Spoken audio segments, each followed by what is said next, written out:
Hi everybody, it's Tatiana and this is Rosewater by Tade Thompson, and these are my notes.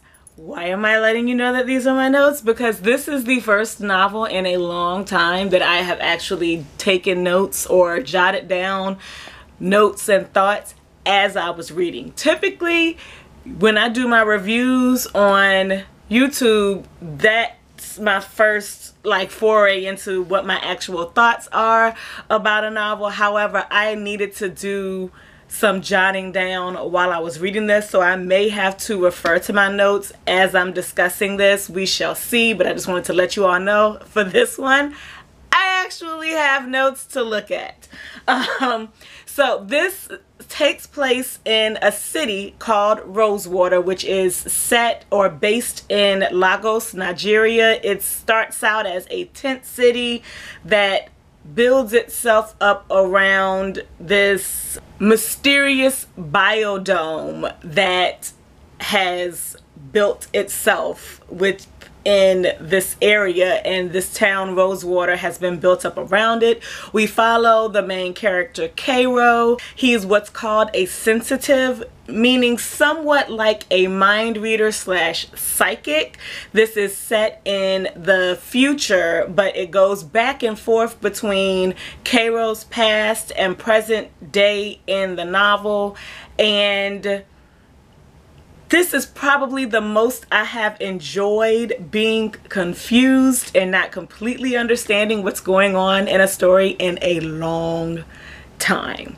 The thing with Cairo, and this is like not giving a spoiler, is him as a sensitive and the job that he does. He works for the government, a special section in the government in Lagos, and his abilities are used by the government agency that he works for, and then something is starting to happen with the other people who have abilities like his who are dying. And so it's kind of like a thriller with him trying to figure out what's going on, attempting to possibly stop what's happening, as well as trying to figure out what's going on with the agency that he works for and this mysterious biodome situation. It's a lot. It's a lot that's going on.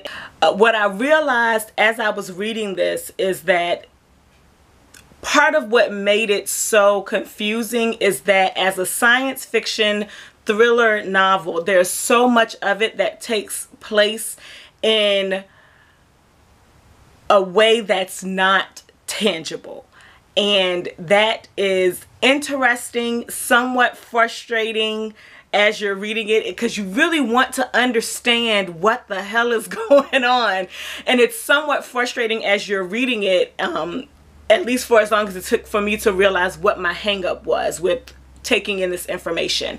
Once I realized that that's what the issue was, it's like kind of identifying a problem, and then that's the issue. Now I can let that go and move on to something else as I'm reading this.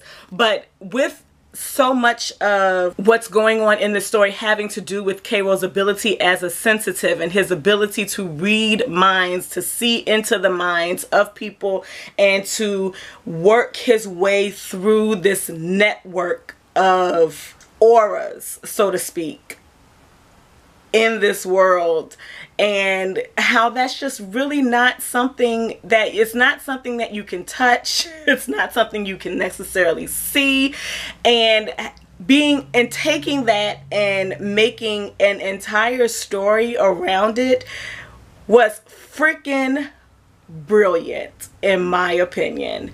For those of you who don't know, if you follow me on Instagram, you've seen like a little bit of it. I do have anxiety issues, and this kind of triggered some of my issues with my anxiety. However, I was so interested in knowing what was going on with the story and trying to figure out where the author was going with these characters and with what was going on with the plot and what Cairo is learning or attempting to learn, because really Cairo is not the smartest person. He's very self-serving. He's not really concerned about the greater community that he's in. He's actually taken a lot of his energy and put it into being a loner. But getting my mind around what was going on in this story was more important than actually dealing with the fact of how much this triggered my anxiety.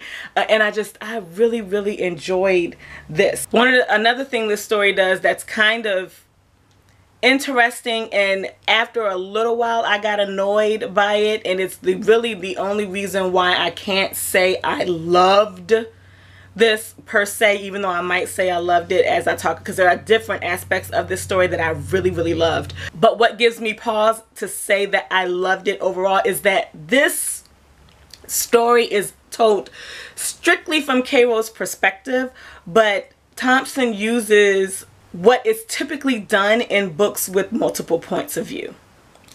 And what he does is each chapter, instead of it being a continuous story or a continuous chronological story, instead of you getting Caro's past and how Caro got to be connected to the main job that he does for the government with some of the other people that he's involved with, it goes back and forth between present time and past time. So instead of having multiple POVs, you're dealing with multiple or different aspects of Caro as he is developing in this work that he does. So it goes from present day to 10 years prior to 40 years prior to, and there are so many times when you get to a point in present day and you can't wait to know what happens next, because the chapter ends at this, oh my gosh, what's going to happen point, and then the next chapter is 30 years in the past, and then the chapter after that is 10 years in the past. Once you get to the end of the story, all of the things come together, but that became a little tiring, somewhat annoying as I was reading the story and trying to get to what the fuck the point was, because I'm like, I'm so confused. I don't really understand what's going on. What the fuck is your purpose? And now we're in the past 40 freaking years ago to talk to and about these people and that he's come into contact with all these years ago. And in some ways it feels like you're introduced to these new characters as you're going along the way, but they don't really seem to have a purpose in the main storyline of what's going on.